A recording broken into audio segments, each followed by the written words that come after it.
السلام علیکم پیارے بچوں، سنو کہانی کا نام ہے بابا عبداللہ کا گدھا۔ کہانی لکھنے والے ہیں رحمان مذنب۔ بابا عبداللہ بہت بوڑھا ہو چکا تھا۔ سر اور داڑھی کے بال بالکل سفید ہو چکے تھے، لیکن پھر بھی اس کی صحت بڑی اچھی تھی۔ اس کا چہرہ ہر وقت انگارے کی طرح سرخ رہتا۔ وہ جوانوں سے بھی زیادہ کام کرتا، سادہ روٹی کھاتا اور موٹے جھوٹے کپڑے پہنتا۔ ہر کسی کا بھلا چاہتا، ہر کسی سے اچھائی کرتا، نہ کسی سے الجھتا، نہ کسی سے لڑتا جھگڑتا اور نہ کسی جھنجھٹ بکھیڑے میں پڑتا۔ یہ اچھی عادتیں اس نے نوکری کے زمانے میں سیکھیں۔ وہ فوج میں سپاہی تھا۔ اس نے بڑی بڑی لڑائیوں میں حصہ لیا، بڑے بڑے ملکوں کی سیر و سیاحت کی۔ مصر، شام، عراق، حبشہ، اٹلی، جاپان، انگلستان، جانے کہاں کہاں گھومتا پھرا اور جانے کن کن لوگوں سے ملا۔ اس سیر و سیاحت سے ایک تو اس کا تجربہ بڑھا اور دوسرے اس کی معلومات میں اضافہ ہوا۔ فوج کی نوکری چھوڑنے اور پینشن پانے کے بعد اس نے کاشت شروع کر دی۔ اس کے بعد تھوڑی سی زمین تھی، قناعت پسند آدمی تھا، اسے یہی بہت تھی۔ اس میں سے وہ بہت کچھ پیدا کر لیا کرتا، اپنا بھی گزارا کرتا اور کوئی بھولا بھٹکا مسافر آ جاتا تو اس کی بھی تواضع کرتا۔ بابا عبداللہ کو جانوروں سے بڑا پیار تھا۔ وہ کہا کرتا کہ جانور تو آدمی کے ساتھی ہیں، اس کے دوست ہیں، جانوروں سے بڑی رونق ہے۔ اس نے گدھا، بکری اور خرگوش پال رکھے تھے، تھوڑی سی مرغیاں بھی تھیں۔ گدھا لکڑیاں، اناج اور چارہ ڈھوتا، بکری دودھ دیتی اور خرگوش یوں ہی اچھلتا کودتا پھرتا۔ اس سے بابا عبداللہ کا جی بہل جاتا۔ مرغیاں انڈے بچے دیتی۔ بابا عبداللہ ان جانوروں سے یوں پیار کرتا جیسے یہ اس کے گھر والے ہوں، جیسے یہ اس کے بچے والے ہوں۔ بابا عبداللہ اکیلا ہی رہتا۔ یہاں نہ کوئی گاؤں تھا اور نہ اس کے سوا کسی کا مکان یا جھونپڑا، بس یہاں ایک اسی کا جھونپڑا تھا۔ اس کے جھونپڑے سے ذرا دور پہاڑی ندی تھی جس کا پانی بہت صاف ستھرا اور میٹھا تھا۔ دوسری طرف کچھ دور گاؤں تھا۔ اس گاؤں کی عورتیں اور بچے ندی پر پانی بھرنے اور نہانے دھونے چلے آتے۔ جب بچوں کی مائیں ندی پر آتی اور نہاتی دھوتی یا گپے ہانکنے بیٹھ جاتی تو ان کے بچے بابا عبداللہ کے جھونپڑے میں آ جاتے۔ بابا عبداللہ مٹکوں میں سے مصری کی ڈلیاں اور گڑ کی بنیاں نکال کے دیتا، انہیں روٹی کھلاتا، دودھ یا چھاچھ پلاتا، اور یہ گھر میں کھانے پینے کو جو کچھ بھی ہوتا انہیں دے دیتا۔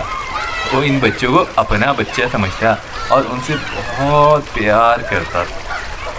انہیں سیر و سیاحت کے قصے سناتا، لڑائیوں کا حال بیان کرتا جسے وہ خوشی خوشی سنتے۔ ان میں دو بچے ایسے تھے جو باقی بچوں سے بالکل مختلف تھے۔ یہ دونوں بھائی بہن تھے جو ندی کے پار کے گاؤں کے چودھری کے بچے تھے۔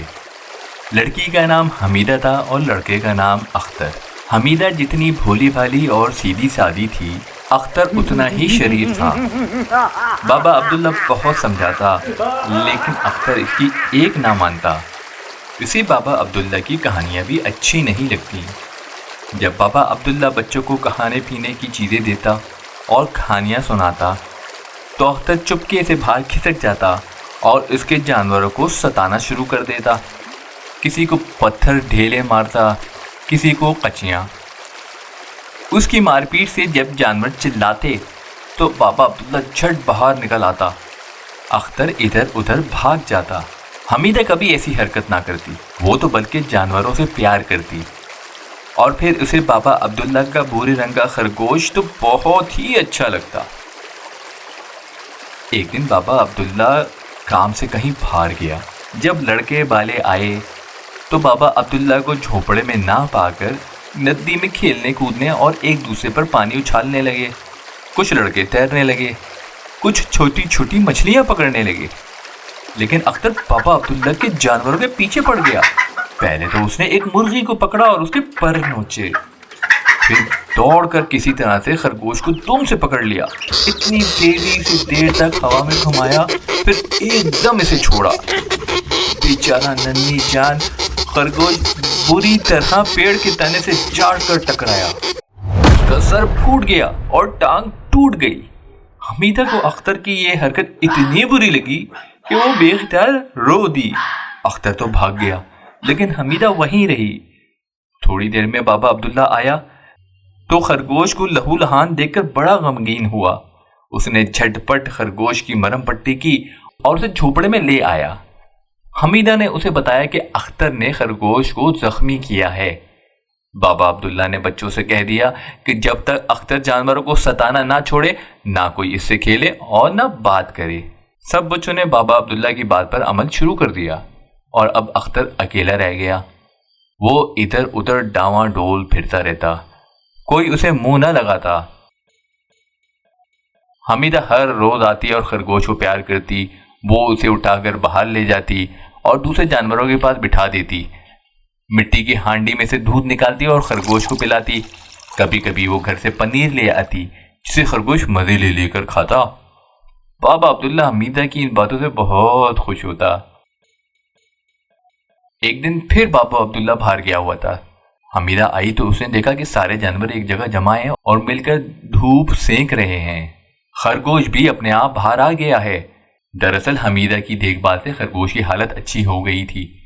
حمیدہ اس کے لیے گھر سے پنیر لائی تھی۔ اسے دیکھتے ہی خرگوش خوش ہو گیا اور اٹھ کر خیر مقدم کے لیے آگے بڑھا۔ حمیدہ بہت خوش ہوئی۔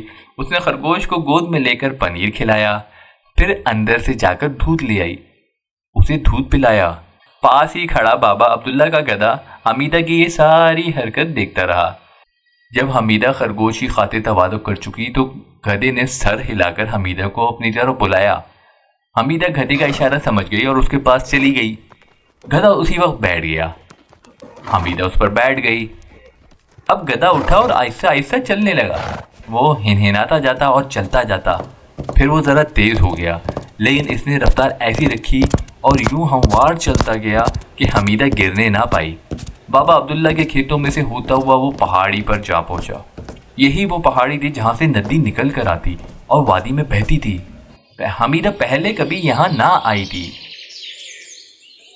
یہ پہاڑی بے حد خوبصورت تھی، ہر طرف پھول ہی پھول کھلے تھے اور پیڑوں سے ناشپاتیاں اور سیب لٹک رہے تھے۔ پوری پہاڑی خوشبو میں بسی تھی، جی چاہتا تھا کہ بس یہیں رہو۔ پھر چشمے کا پانی بہت ہی میٹھا تھا۔ حمیدہ یہاں آ کر اتر گئی۔ اس نے چشمے کا میٹھا میٹھا پانی پیا، سیب کھائے، ناشپاتیاں کھائیں۔ یہ پھل اتنے لذیذ تھے کہ حمیدہ نے اس سے پہلے کبھی نہ کھائے تھے۔ یہاں کے سیب اور ناشپاتیاں عام بازاری سیبوں اور ناشپاتیوں سے کہیں زیادہ اچھی اور خوشبودار تھیں۔ جہاں جہاں حمیدہ گئی گدھا ساتھ ساتھ رہا۔ پھر جب حمیدہ پھل کھا کھا کر سیر ہو گئی تو گدھے نے سیب کی ایک پیڑ کی بڑی سی شاخ منہ میں پکڑ لی۔ یہ سیبوں سے ندی پھندی تھی۔ گدھے نے اسے زور سے ہلایا تو حمیدہ کے قدموں میں سیبوں کا ڈھیر لگ گیا۔ حمیدہ بڑی سیانی لڑکی تھی، اس نے دوپٹہ دوہرا کر کے اس میں سیب باندھ لیے اور احتیاط سے گدھے کی پیٹھ پر رکھ لیے اور آپ بھی اس پر بیٹھ گئی۔ گدھا مزے مزے واپس بابا عبداللہ کے جھوپڑے میں لے آیا۔ بابا عبداللہ کام سے لوٹ کر اپنے جھوپڑے میں آ چکا تھا۔ جب بابا عبداللہ نے دیکھا کہ گدھا حمیدہ کو لیے چلا آ رہے تو وہ گدھے پر ناراض ہوا اور اس نے کہا، تمہیں پرائے بچوں کو لے کر یوں اتنی دیر تک باہر نہ پھرنا چاہیے۔ سوچو تو صحیح حمیدہ کے ماں باپ کیا کہیں گے۔ گدھے نے سر جھکا دیا جیسے وہ شرمندہ ہو گیا ہو اور معافی چاہتا ہو۔ پھر بابا عبداللہ حمیدہ کو گدھے پر بٹھا کر اس کے گھر چھوڑ آیا۔ حمیدہ نے گھر والوں کو اپنی سیر کا حال سنایا اور انہیں سیب دیے۔ جب گھر والوں نے سیب کھائے تو حیران ہی تو رہ گئے۔ انہوں نے زندگی بھر کبھی اتنے لذیذ اور خوشبودار سیب نہ کھائے تھے۔ سیبوں کی خوشبو ہمسایوں تک پہنچی تو وہ بھی آ گئے، انہوں نے بھی ان کی بہت تعریف کری۔ اختر کو تو یہ سیب اتنے بھائے کہ وہ آدھی رات کو اٹھ کر انہیں کھاتا رہا۔ اگلے دن اختر نے سوچا کہ میں بھی گدھے پر بیٹھ کر پہاڑی کے اوپر جاؤں اور وہاں سے جا کر سیب لاؤں۔ دراصل یہ پہاڑی بہت خطرناک تھی اور اس پر کوئی نہ چڑھتا، اور پھر کسی کو خبر بھی نہ تھی کہ پہاڑی پر اتنے عمدہ سیب ہیں۔ جب اختر بابا عبداللہ کے جھوپڑے پر پہنچا تو اس نے میدان صاف پایا۔ بابا عبداللہ گھر میں نہ تھا۔ بیچارہ خرگوش جو پٹیوں میں لپٹایا پڑا تھا اسے دیکھتے ہی سہم گیا اور سکڑ کر ایک طرف ہو گیا۔ اختر نے اسے گورا اور ڈانٹ کر کہا، خرگوش کے بچے ذرا ٹھیک ہو جا، پھر میں تجھ سے نپٹوں گا۔ اب کہ اس زور سے پٹخنیاں دوں گا کہ تیرا بھیجا باہر نکل آئے گا۔ گدھا ہولے سے ہنہنایا اور اختر اس کی طرف ہو لیا، پھر چھلانگ لگا کر گدھے پر چڑھ گیا۔ گدھا چل پڑا۔ اختر نے پہلے ہی سے ایک مضبوط سی قمچی توڑ لی تھی، چنانچہ وہ گدھے کو قمچی سے مارنے پیٹنے لگا۔ گدھا چپ رہا اور تیزی سے دوڑنے لگا۔ یہ گدھا بہت ہی تیز دوڑتا تھا اور جب جوش میں آتا تو گھوڑے کا مقابلہ بھی کر لیتا تھا۔ شاید ہی کوئی ایسا گدھا ہو جیسا یہ تھا۔ گدھا کھیتوں کھیت بھاگتا رہا اور اختر سے چلا چلا کر کہتا رہا کہ وہیں چل جہاں میری چھوٹی بہن کو لے کر گیا تھا، نہیں تو تیری کھال ادھیڑ دوں گا۔ گدھا پہاڑی کی طرف چل دیا۔ یہ بہت ہی دشوار گزار پہاڑی تھی، اسی لیے تو کوئی ادھر کا رخ نہ کرتا تھا۔ گدھا حمیدہ کو تو بہت احتیاط سے لے کے گیا تھا، لیکن اب اختر تھا۔ گدھے نے ابھی ایک ہی چوٹی سرکی تھی کہ اختر ڈرنے لگا۔ اس نے قمچیوں سے گدھے کو اور مارنا شروع کر دیا۔ ایک جگہ گدھا جا کر رکا اور ایک دم اچھلنے کودنے لگا۔ اختر اور ڈر گیا اور گدھے کے بال پکڑ کر اس کے منہ سے چمٹ گیا۔ بالکل چھوٹا سا راستہ تھا اور ادھر ادھر گڑے کھڈے تھے جن میں نوکیلے پتھر پڑے تھے۔ اختر سمجھ گیا کہ گدھے کی نیت میں فطور آ گیا ہے اور وہ اسے نیچے گرانا چاہتا ہے اور نیچے پٹکنا چاہتا ہے۔ وہ گدھے سے چمٹ تو گیا لیکن گدھا بھی باز نہ آیا۔ اس نے اگلے پاؤں مضبوطی سے زمین پر جما لیے اور پچھلے پاؤں اٹھا اٹھا کر زور زور سے اچھلنے کودنے لگا۔ اب تو اختر کی پکڑ ڈھیلی پڑ گئی اور وہ دھڑام سے ایک گھوڑے میں جا گرا۔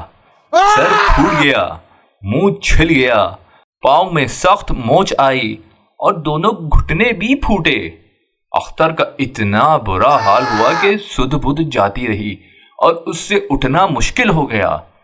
گدھا تو ڈھینچو ڈھینچو کرتا رفو چکر ہو گیا۔ اختر بڑی مشکل سے چیختا چلاتا کراتا ہوا دھیرے دھیرے اٹھا۔ اٹھنے کی ذرا بھی تو ہمت نہ تھی، لیکن مرتا کیا نہ کرتا، بڑے جتن سے گھر واپس آیا۔ جب حمیدہ نے اس کا یہ حال دیکھا تو کہا، یہ سزا تمہیں اپنے کیے کی ملی ہے۔ تم نے خرگوش کو زخمی کیا تھا، اس کا بدلہ خرگوش کے دوست گدھے نے تم سے لے لیا۔ آئندہ کبھی کسی کو نہ ستانا، ورنہ تم سے بھی یہی سلوک ہوتا رہے گا۔ اختر اس واقعے کے بعد ٹھیک ہو گیا اور اس نے پھر کبھی کسی کو نہ ستایا۔ کہانی ختم۔ پیارے بچوں، کہانی پسند آئی تو اس چینل کو لائک کریں، شیئر کریں، سبسکرائب کریں اور میرے ساتھ جڑے رہیں۔